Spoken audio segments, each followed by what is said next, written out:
So the topic is yoked, and the Bible uses that word a lot of times, Old Testament especially, prophecy especially, and we're going to look at that word and how it's used and what it means in the Bible. And this picture here is a good place to start. It's a picture of a relatively modern yoke, but to be honest, yokes haven't changed a whole lot in 6,000 years. So it consists of a heavy wooden piece that goes over the neck and shoulders of an ox, and we'll talk a bit more about that in detail. And then it has those two wooden pieces that come up underneath the ox's neck, and that's what keeps the harness onto the ox so it doesn't fall off of him. And he pushes against that, and that's how he pulls all of the load that he's pulling. So this yoke, when you see the Bible talking about a yoke, yokes haven't changed a lot. Back in olden days, sometimes they just had two wooden bars without a closed piece at the bottom. Sometimes they had a wooden flat piece at the bottom. So the shapes have changed a little bit, but the whole general idea hasn't changed hardly at all. And so somewhere lost in the fog of time, there was a man who said, that powerful animal could do things I could never think of doing, but how do I get him to do my work? And so that's where the yoke idea came from. How do you get an animal to be able to pull things around that you couldn't possibly do yourself? And like I said, the idea that they came up with really hasn't changed. If you look in other countries even today, the yokes that they use are very similar to the yokes that we have. It was a good idea then, and it's continued on. And what that did was it made oxen a valuable thing. They were now a tool that a farmer had to use to get his crops done and to get the harvesting and all those sorts of things done that need to be done by a farmer. And so oxen, usually in pairs like this, are a tool. Even on some kind of primitive farms in this country, there are some people who continue to use them. And you see the basic idea being used here. Let me get my pointer out. Yes. You can see that this wooden yoke is over the necks of the two oxes, and there's a chain coming down from it here, and that chain is what pulls the load down there. So that basic idea hasn't changed in ancient times, from ancient times. So throughout history, these yokes have been used, but most times people in our time don't know what a yoke is or even what its purpose is and how it works. And the Bible uses that word so many times, it's important for us to know that. So we're going to look at how the Bible uses it, and it uses it in a bunch of different ways. In most cases, it uses it as a metaphor, and that's a metaphor representing the servitude or slavery. And so it is that idea of being forced to do other people's work. So it's used metaphorically most of the time, but in many cases it is used literally. They talk about the wooden piece that's on an ox's neck and somebody's doing something with that. Sometimes they use it for firewood. So it's used literally in many cases too. And once or twice it's even used symbolically. And we'll see an example of that in the verses that we're going to be looking at here. And so in that case, it's a chunk of wood that a person is using to represent servitude. So it's not really an ox's yoke, it's a representation of the idea. And that shows up in prophecy. So what we're going to pick up from this is we're going to get a better understanding of Bible times and how oxen and yokes worked and the many different ways that those words are used in the Bible, and that'll help us get a better understanding of the Bible when it talks about those things. So, as I said, primarily it's a metaphor for servitude and slavery in the Bible. And we see that even as early as Genesis. Oxen and yokes are mentioned very early on. So this particular quote comes from Genesis 27:40, and it says, "By your sword you shall live, and your brother you shall serve. But it shall come about when you become restless that you will break his yoke from your neck." And so this is talking about Esau. This is Isaac's blessing of Esau. And remember that he had given his best blessing to the other brother and was giving what he could find left to Esau. And so he says, at some point, you're going to become restless. And at that time, you're going to break the yoke from your neck that your brother has over you.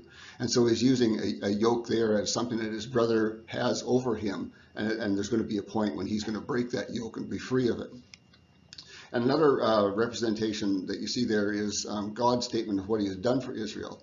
And this one comes from Leviticus. He says, "I am the Lord your God who brought you out of the land of Egypt so that you would not be their slaves. I broke the bars of your yoke," remember the bars that we saw in the picture, "and made you walk erect. And that walking erect is actually an important thing to understand. When you have a yoke on you as an animal, and sometimes people have to take on a yoke themselves because they don't have an animal to do that work, or at least they did back in those days. And so this harness is something that you need to lean forward into. You need to kind of get your weight behind it. And so you're always head down. And you'll see that, you saw that in the picture of the two oxen that were in that thing. When they're pulling hard, you have to put your head down. And so in that way, he's saying, I broke the bars of your yoke, and now you can walk erect. You don't have to be head down and pushing and pulling all the time. So the metaphor has some deeper meaning in that as well. So that's the way the oxen would work, is that they had to keep their heads down to be pulling on that yoke to be getting the work done that they needed to do. Stan, don't you think, though, that regarding that yoke, it seemed to me that they were not both equally yoked. It seemed like the brother was driving the other one like yes. Like the oxen. Yeah, they weren't yoked together in that sense. Yeah. Those two brothers, one was the person who was driving behind the oxen, and the other person was the yoked oxen. Yeah, so that wasn't an equally yoked situation, but we will be talking about equally yoked in just a little bit here, because that does come up in two different ways. So another thing that we see here is that there's no yoke for sacrificed animals. When God says he wants to have an oxen sacrificed, one of the conditions that he puts on it is that it can't have ever worked in a yoke. And so we'll see that right away here with Numbers 19:2. It says, "This is the statute of the law which the Lord has commanded, saying, Speak to the sons of Israel, that they bring you an unblemished red heifer, in which is no defect, and on which a yoke has never been placed." So God, for reasons that aren't even clear to me, is saying, I don't want an animal that has been in servitude, has been working in a yoke. So it's not clear to me, and I checked a number of different commentators, and they didn't have any really good ideas on this either. But for some reason, God sees, it appears that God sees having worked as a yoke, in a yoke, is a defect for that animal. Remember that he says the animal can have no defects and it has never been in a yoke. So it seems to be that having been in a yoke is like a defect. So what's the basis behind God's request there? Well, God doesn't tell us exactly, so we're kind of left to guess a little bit. But it seems like he wants someone who has either had no master or has known no work, and maybe there's a deeper spiritual meaning to all of that. But God makes it clear in that case, and also in the next verse here, that the animal that he wants is one that hasn't been in a yoke. And the next one comes from Deuteronomy 21:3. It says, "It shall be that the city which is nearest to the slain man, that is, the elders of that city, shall take a heifer of the herd which has not been worked and which is not pulled in a yoke." And this is going to be a sacrificial animal for them. And so the idea again is that God wants a sacrifice that is going to be an animal that has never pulled a yoke. I'll bring that up later. Hesitating. Okay. Yoke is also used in a different way. You can be yoked to a different god, and we see that here from Numbers 25. This is when the Israelites were wandering around in the desert, and they run into those people who tricked them into, well, not so much tricked them, but deceived them into worshiping Baal of Peor. And so the verse says, "So Israel yoked themselves to the Baal of Peor, and the Lord's anger burned against them." So what this means, yoking this way, is they made themselves servants of Baal. And Baal is mentioned quite a bit in the Old Testament. There's a bunch of different Baals, and this is Baal of Peor. And I mentioned before that the word Baal means Lord, and so the Lord of something. We talked about the Lord of little buzzing things was one of those Baals. This one is Lord of Peor.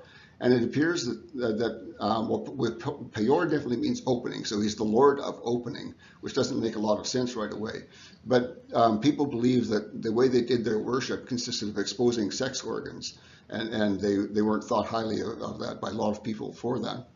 And so that's where that makes some sense, is Lord of opening, Lord of exposing. So we see it that way, is that they've yoked themselves to another god. And so the Bible uses yoke in that term as well. Now here's one of the references to unequally yoked, and this one comes from Deuteronomy. It says, "Do not plow with an ox and a donkey yoked together." And And God doesn't explain that to us. It's obviously a good instruction for anyone using animals for work, because a donkey is a taller animal than an oxen and a weaker animal than an oxen, and they can't pull together properly. And we'll talk a little bit more in the future here about how oxen are put together in teams, and they're matched pairs to make an effective working team plowing or whatever they were doing. So it's a good instruction, obviously, but any farmer would know that that wouldn't make sense. So we can easily see that there's a deeper meaning to this. God isn't so much saying don't plow with an ox and a donkey yoked together. He's talking about being unequally yoked. And we'll talk more about that as well later on.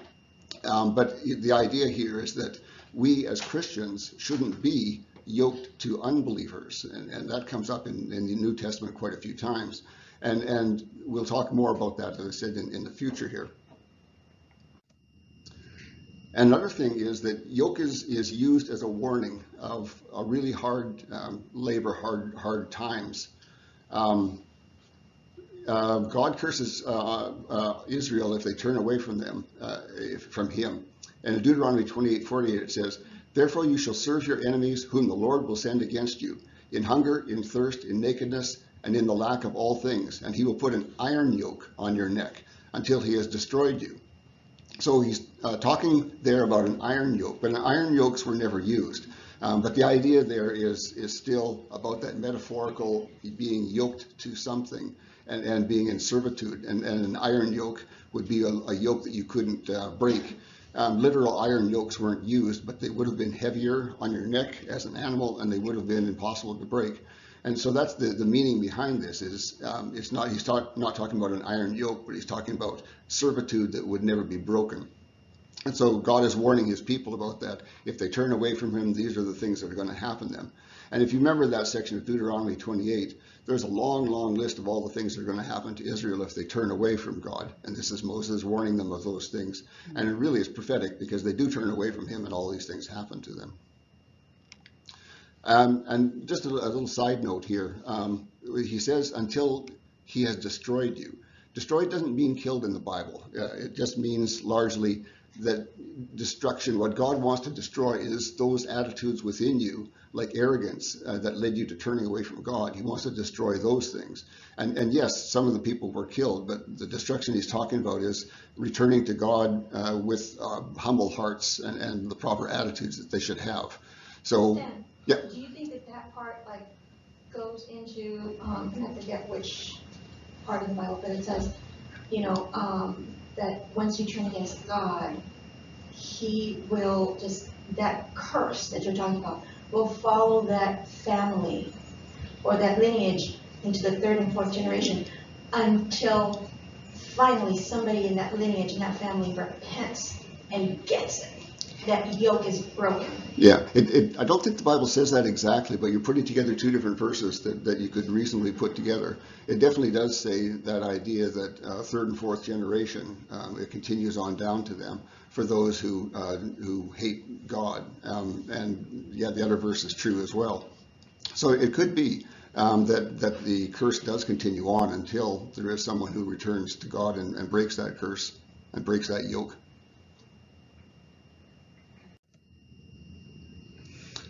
Another way I should say that the word yoke is used in the Bible is an interesting one. This comes up, if you remember, when the Ark of the Covenant was captured by the Philistines and taken away. They wound up in a situation where the Ark of the Covenant, no matter where they took it, was bringing suffering to the Philistines. They were getting diseases and growths on their skin and all sorts of things there, and they kept moving around Philistine countries. Not counties, I should say, until they were to the point where no city would accept it anymore. And they were stuck with it and wondering what to do about it. And some of their people said, well, this is plainly some God trying to give us a message that we should return this. But a lot of people didn't want to give up the Ark of the Covenant because it was a big prize. And so this captured Ark of the Covenant was bringing suffering to them. And so they wanted to know for sure if God was going to be behind this effort to return it. So they made it as impossible as they could for this ark to be returned to the Israelites. And they wanted to make it clear to themselves in this that if it was a God who was really behind all these pestilences and things that were falling on them. So they set up this as a test. And so what's happening here, I'll read the verse, says, "Now therefore take and prepare a new cart, and 2 milch cows on which there has never been a yoke, and hitch the cows to the cart, and take their calves home away from them."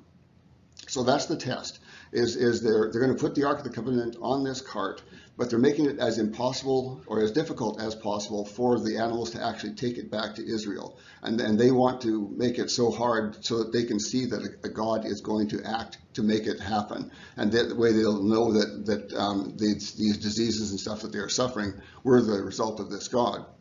And so they've done a number of things here in this test. One is that a new cart was a very valued thing. They were expensive and they were valuable property. And so they gave a new cart that was going to be part of the offering that they were going to return to Israel. And this is part of what's going to be taken over by these cows.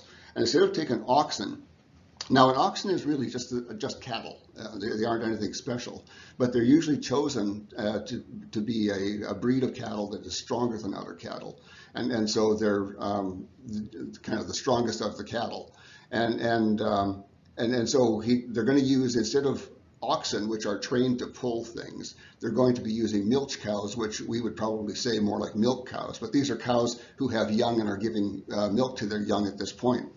And so they have young with them, and normally they would be caring for their young and not be plowing.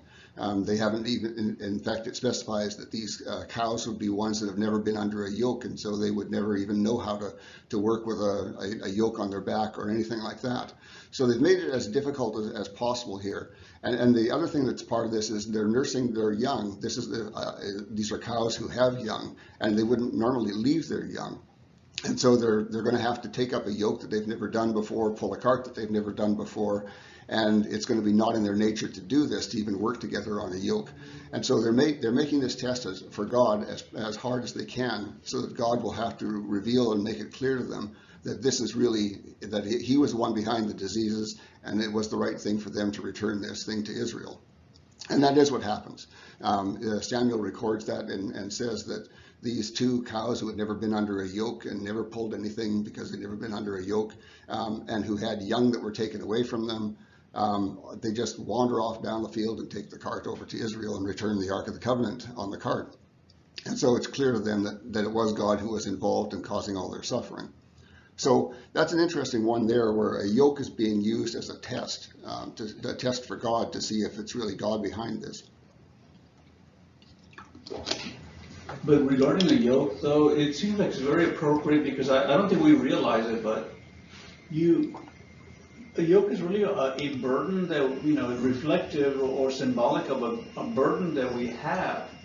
And either you're having a good burden for God, which is honorable and faithful, or you're involved with something else that is compromising, but yet also burdensome in the same way, because everything requires cooperation and effort and getting involved and all kinds of things. So you can either be yoked to the right things or the wrong things. Yeah. Your point is we're always yoked to something, and yes.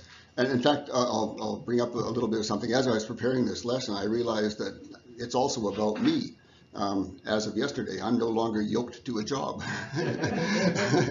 I retired yesterday. So that yoke is off my back now.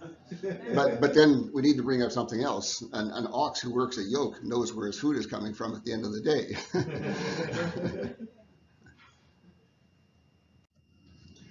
Okay, yokes are also mentioned, sort of like you were saying, as something that's heavy, something that rests on you and makes your life difficult.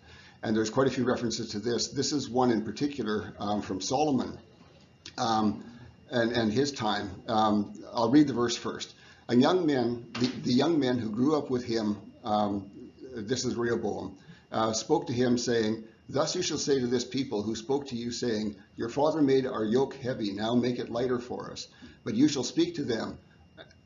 My little finger is thicker than my father's loins," which is an expression from that time. It means that my little finger here is thicker than my father's waist.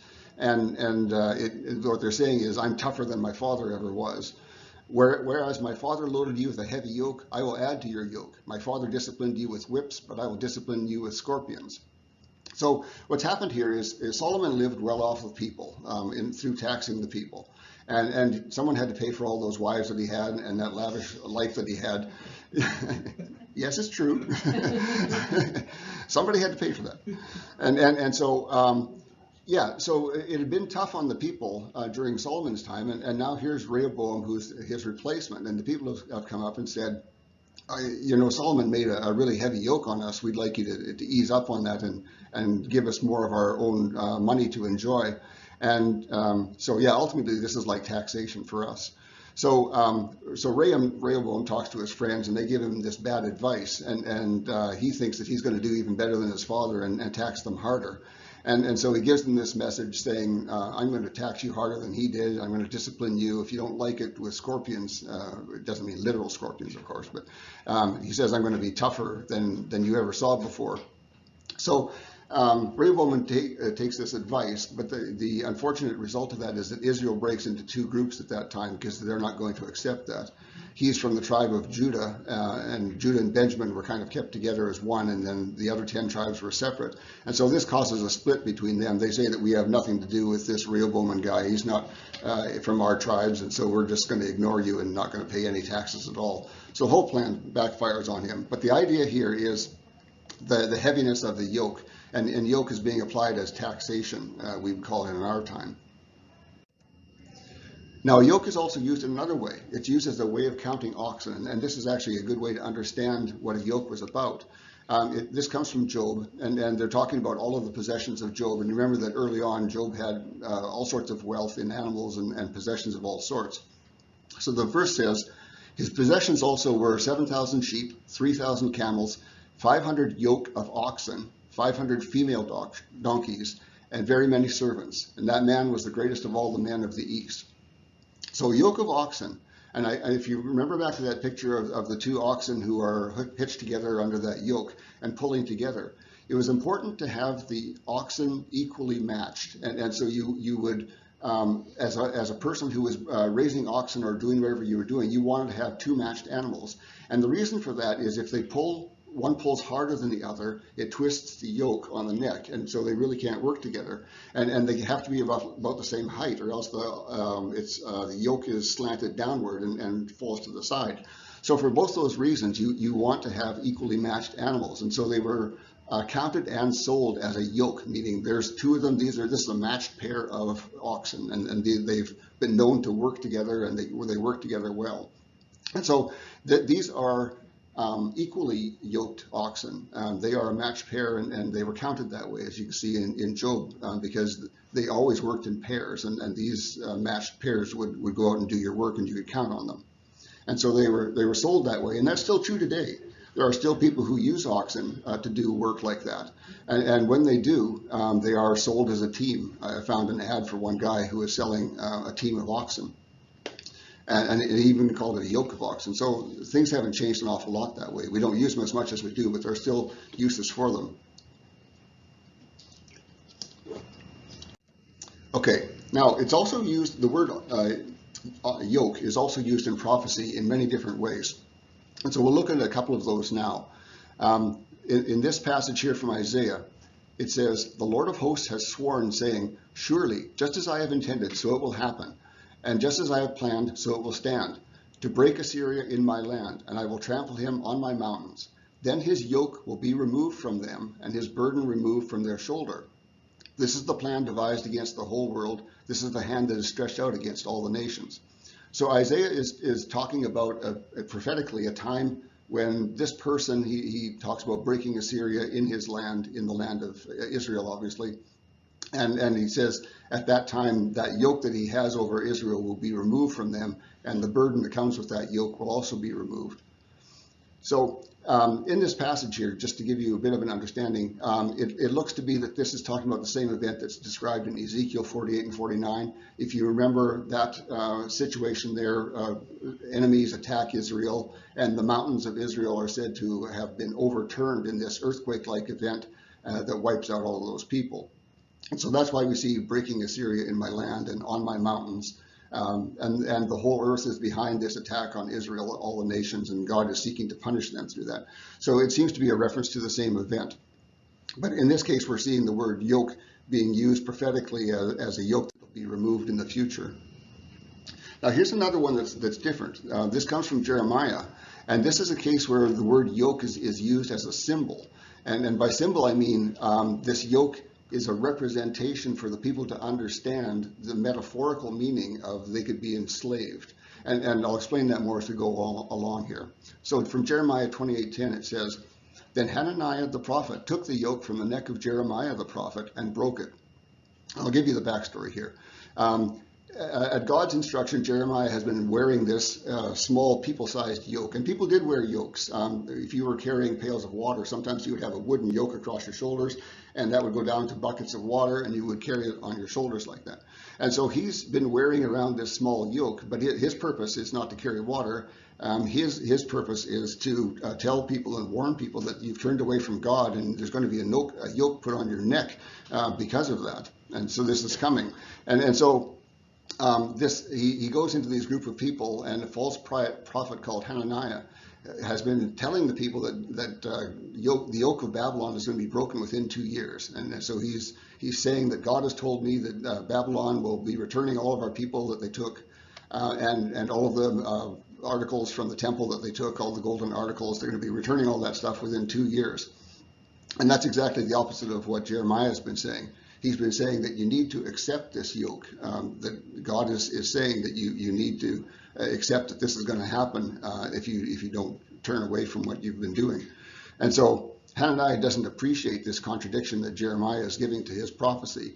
And so he grabs this small yoke off of Jeremiah's shoulders and breaks it as a symbol for his own prophecy. So he tries to use it as a symbol of God breaking the yoke that is on Israel right now. So a little later on in that chapter, God tells Jeremiah to tell Hananiah that he's going to die within the year, and that does indeed happen. So in that case, we see a yoke being used. It was a real physical yoke, but it had a meaning to it that was the same as the meaning of a real yoke. And also in prophecy, again, we see God talking about a time, and this is related to the last verse, really, when you would need to be putting on a yoke willingly. And this is a different idea. God is telling them that they need to accept the yoke of the king of Babylon. I'll read the verse. "It will be that the nation or the kingdom which will not serve him, Nebuchadnezzar king of Babylon, and which will not put its neck under the yoke of the king of Babylon, I will punish that nation with the sword, with famine, and with pestilence, declares the Lord, until I have destroyed it by his hand." So God is telling Israel, now remember how all of this happened. There was a first Babylonian attack on Jerusalem, and they plundered the temple and took off the king and the top leaders. But most of the people were left there and left alone. They were still the servants of Babylonian rule and needed to do what the Babylonians told them. But they hadn't been dispersed like they would later on be dispersed. And so God is warning his people. He says, you need to accept this yoke of the king of Babylon, and if you don't, I will punish you. And he says, I'll punish you with the sword, which means death, of course, with famine and with pestilence, until I've destroyed you. And so this is kind of an interesting idea of God saying, you need to accept this yoke, and if you don't, I will punish you for that. And so God had ordained that the Babylonian Empire would be given a time when it would be the ruler, and if you were fighting against them, you would be fighting against God. And there's other prophecies like that. There's one about Jesus that's like that. When he's about to be captured, that time is given away, and anybody who fights against that attempt to capture Jesus, the prophecy had said, they wouldn't succeed at doing that because that time would be given. And there was also one in the future that's like that, still to come in our time, where it says if you fight against the Antichrist, you're going to not succeed. You'll just die trying to do that.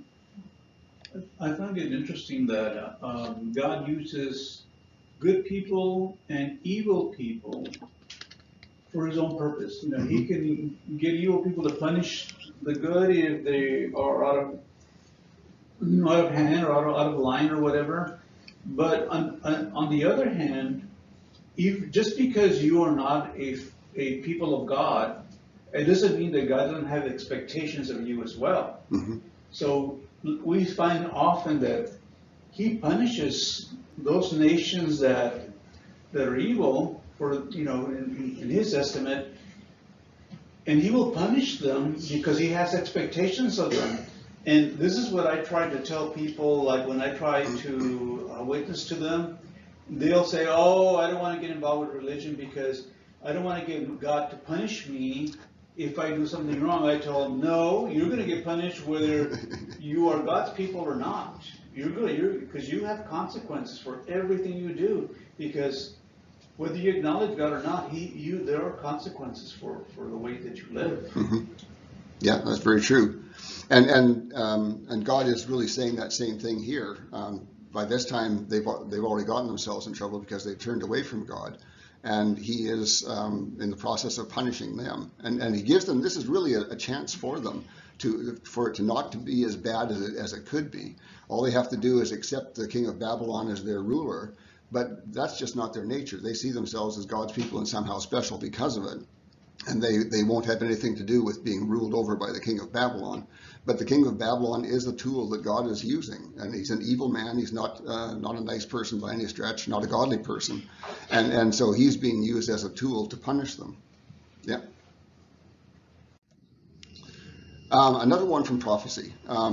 In this one, you see the yoke being a little different, and I'll explain why. It says, "Yet it is I who taught Ephraim to walk. I took them in my arms, but they did not know that I had healed them. I led them with cords of a man, with bonds of love, and I became to them as one who lifts the yoke from their jaws. And I bent down and fed them." Then later on in that chapter it says, "Ephraim has surrounded me with lies, Israel with deceit, and Judah is unruly against God, even against the faithful Holy One." So this is actually a prophecy about Christianity. We know who Judah is, we know who Israel is, who is Ephraim. Well, they were one of the tribes, but the prophecy often uses Ephraim as a reference to Christians, and that's what's being done here. And so this chapter actually begins with the words, "Out of Egypt I called my son." And so that gives us that hint right away that we're talking about a messianic prophecy.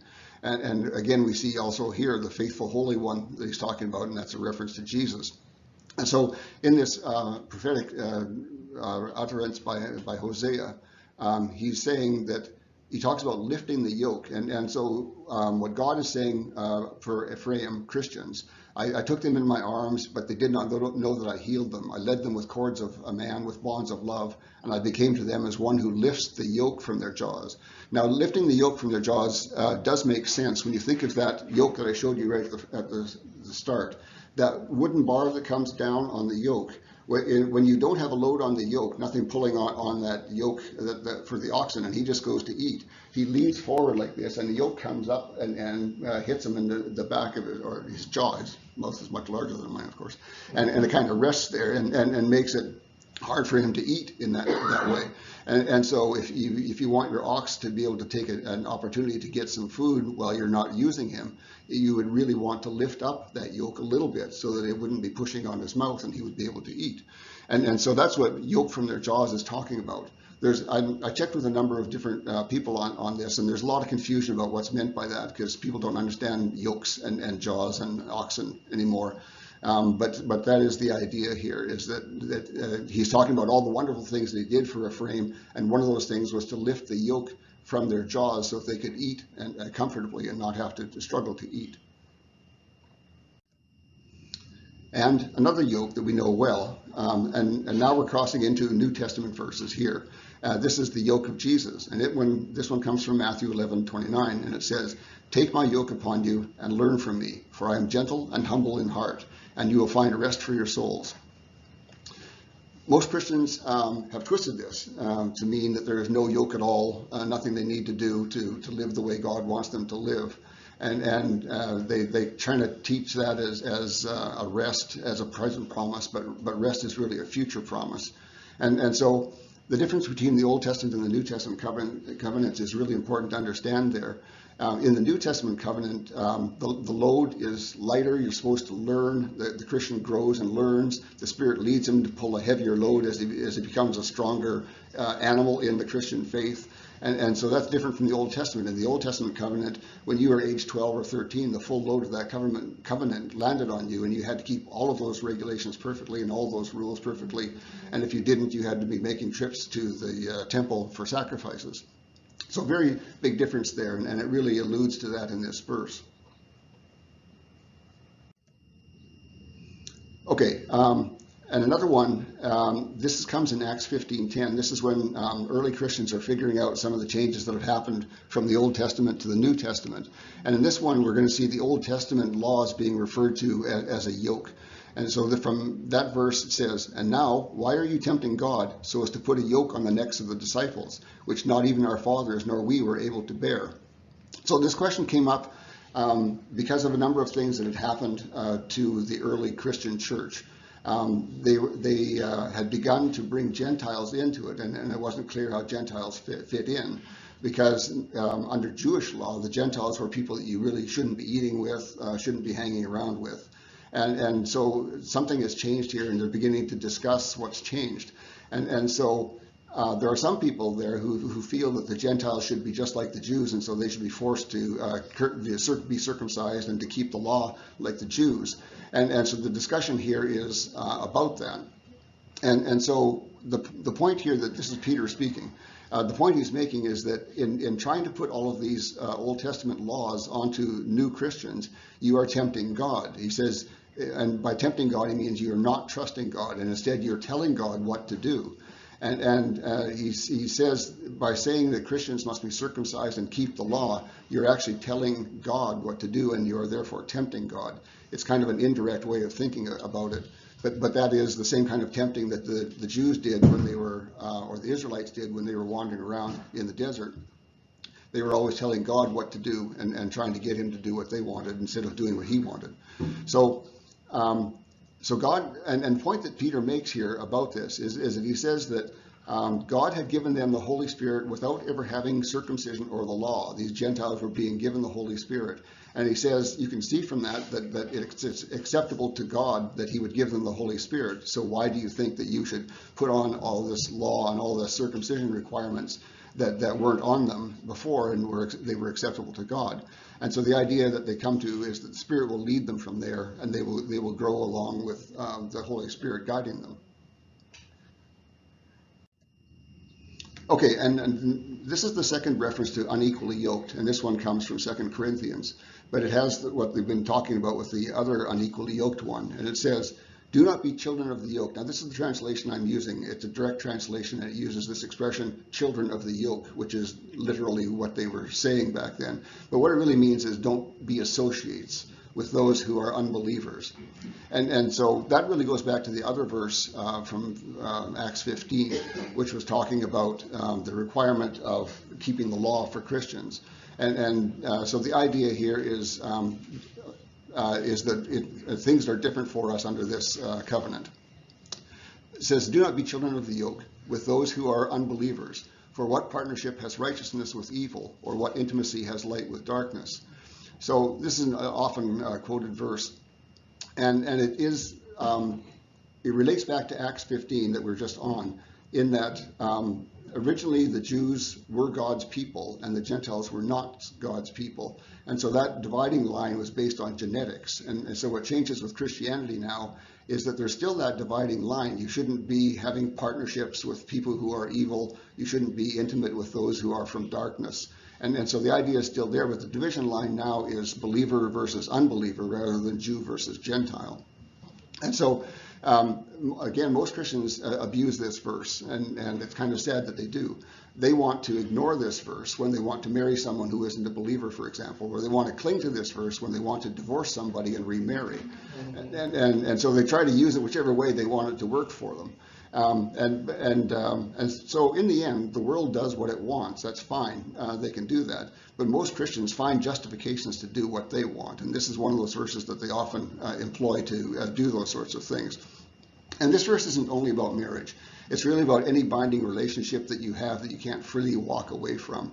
And so we always need to be careful with business partners and anything like that we deal with. If we're going to make a promise to them, a vow to them that we're going to keep, that we need to be careful that if it's an unbeliever, maybe we shouldn't be involved in this attachment. Maybe this is something that's going to cause us problems in the future. And the kind of problems you can see is your partner, your business partner, let's say, could be someone who is not a good man. Maybe he's going to steal from the company, or maybe he's going to do things like that. And then you're going to be in trouble. Or maybe he's going to commit your company to things that you don't want to be involved in and know you shouldn't be involved in because they're not godly things. And the company that I just left, in fact, had issues like that. I wasn't a believer most of the time I was with that company, but I had a good partner who was a good ethical person. And it was good that way because some of the states that we were doing business with were corrupt states, and they wanted us to give them money in their pockets to get business deals done. And that's just not an acceptable behavior. Fortunately, it wasn't acceptable to his ethics at all. But you could have a partner that you were partnered with who would go along with that thing, and now you find yourself in a situation where you do not want to be. So unequally yoked is an important concept for us. So he was unequally yoked with you, though, at one time? Well, we were yoked. We were business partners in a small business, but he was a person with ethics. And so it was never really a problem for me. But like I said, most of the time I was with that company was before I became a Christian. And so neither of us would have wanted to make a deal like that where you would have had to give them a payback or a kickback of some sort like that. But there are some very corrupt states out there. I'll tell you a side story. I was in Pittsburgh for a year. I lived there. Pittsburgh is a problematic state that way. While we lived in Pittsburgh for that 1 year, there were 3 city government officials who were thrown in jail for the things that they had done. So when we tried to deal with Pittsburgh, we found we couldn't have a relationship with Pennsylvania, I should say, as a government state, that we couldn't have a relationship with them because of the way they worked. But yes, you could be unequally yoked with a person who didn't have those kind of ethics, and you'd find yourself stuck together in this business that you can't get out of, but your partner wants to do things that you don't approve of. Okay, so another way that we see yoked used in the New Testament is from Galatians. And if you remember the backstory in Galatians, the Galatian church has wandered back into Judaism, and they're starting to follow all the Jewish laws and be circumcised. And so from Galatians 5:1, Paul is summarizing this, and he says, "Stand therefore in that liberty with which the Messiah has set us free, and do not be yoked again in a yoke of bondage." And so we see that idea of standing again. He's saying, don't be slumped forward in a yoke, pulling on a yoke of bondage, but instead stand and be free. And so also he's talking about, as I said, they were yoking themselves again to the law instead of yoking themselves to God. And as we saw with the verse about Jesus, he says, "I have a yoke for you, but it's a light yoke. It's not a yoke like the old yoke of the Old Testament." So we understand from all of this that salvation comes by faith in God, not by following the law. The law could only kill, as Paul said. I have a question. Mm-hmm. So, is the law in the Old Testament a yoke, or is it related to? Is it a yoke? It's referred to as a yoke in that sense, because that's what we're seeing here in this verse, is the people have turned back to Judaism in many ways and turned away from Jesus. And so, yeah, I think it's a good question, an interesting question. I think that you would have to call it a yoke because it's a requirement, something that you needed to do in the Old Testament. You needed to follow all of those laws, even though those were given by God. Not every yoke is a bad yoke. Some yokes you need to have, like the yoke of employment that we're talking about. And so the Old Testament yoke had been a heavier yoke, and Jesus says that my yoke is lighter, but he still has a yoke. So I think it's fair to call that. Because according to some of the scholars, they claim that the thing with Jews is that they have the law, right? Mm-hmm. And then they add other laws that are around it. Yes. To help them to like avoid certain things, so they have it be like a wider right. gauge, right? That's the yoke, right? The thing that helps you to do this one, right? Mm-hmm. It's not the law itself, but the things that they build around the law to help them to carry or keep the law. Yeah, yeah. There are certainly some people who think that that's the meaning here, is that it's that additional stuff that was added by the Jews. And there were things like that, restrictions on how far you could travel in a day, on the Sabbath, for example. And so is it that that is only the yoke, or is it the whole of the law? And that's debatable. There are certainly people with different opinions on that one.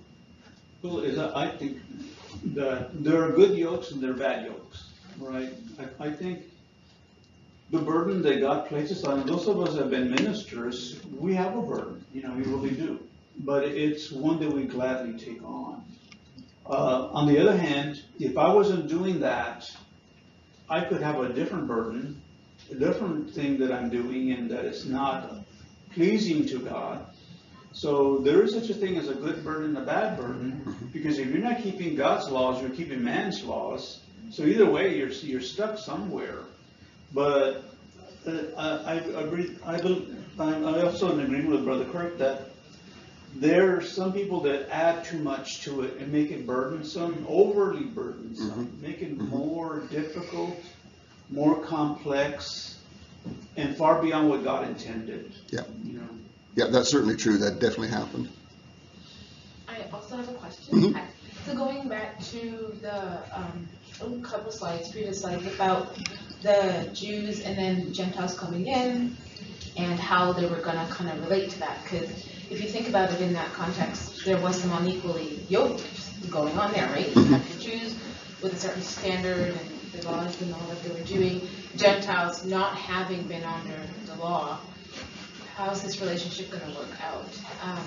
And that they put this, I guess, rules. I know there's another scripture that said, just don't eat foods with blood and just different things. Yeah. They almost seem to make it. Was that an equal thing? Just having these things in place so that now they felt it was like equally yoked. Yeah, I wasn't going to go into that, but sure, let's do that. It's your time. Yes, what happens in Acts, and those verses about the minimum set of don't eat blood and those sorts of things, that all comes from Acts 15. And very few people understand what's happening there. That is what's called Noahide law.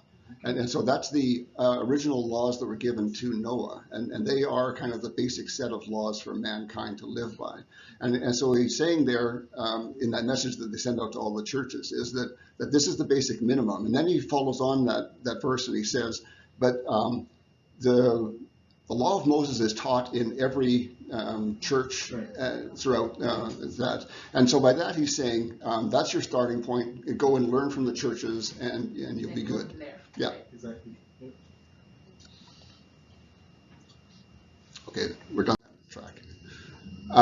Okay, another example of yoke comes from 1 Timothy. We're almost done here. Let those who are under the yoke of bondage hold their masters in all honor, that the name of God and his teaching be not blasphemed. So what's happening here is this yoke of bondage is literally servanthood or slavehood that he's talking about. And he's saying that you people who are Christians now and are slaves or servants, kind of the same thing back in that time. He's saying that it is your obligation as a Christian to hold your masters in all honor, and so that the name of God and his teaching will be not blasphemed by the things that you've done. So he's speaking to this yoke of bondage is speaking literally about slavery. And he says in those things, his instructions to them have nothing to do with getting rid of that yoke or shedding that yoke. His instruction says, this is the yoke that is on you. Here's how to live and live as a Christian and show that you are a Christian through the way that you live, even as a slave. So instead, he tells them, honor your masters as you should. He says that people will see the good of God and his teaching through his followers. And so even your master will see the change that's happened in you as you've become a Christian and grown as a Christian. So summarizing all of this, we saw the word yoked used in a lot of different ways.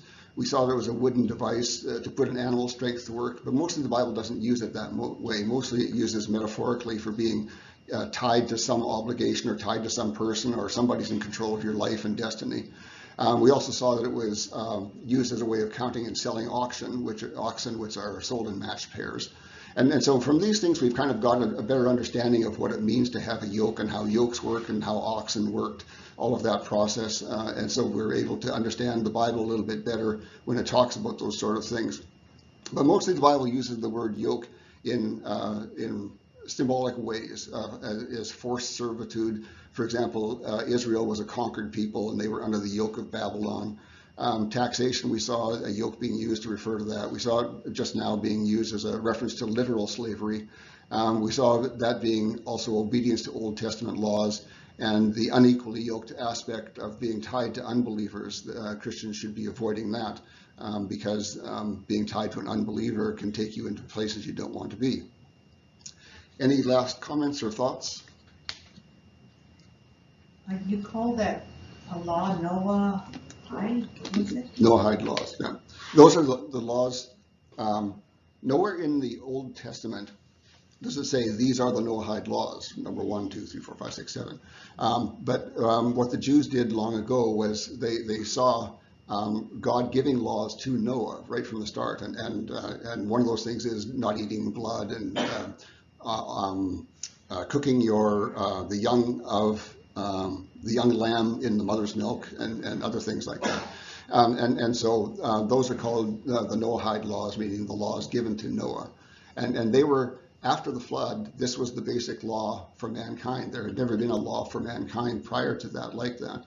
And so this is God beginning to give his laws. And so the idea with Judaism is that becoming God's people, they're given an even greater set of laws to become closer to God. And as Judaism comes to an end, the basic reference returns down to Noahide laws as the starting point, and then you grow from there.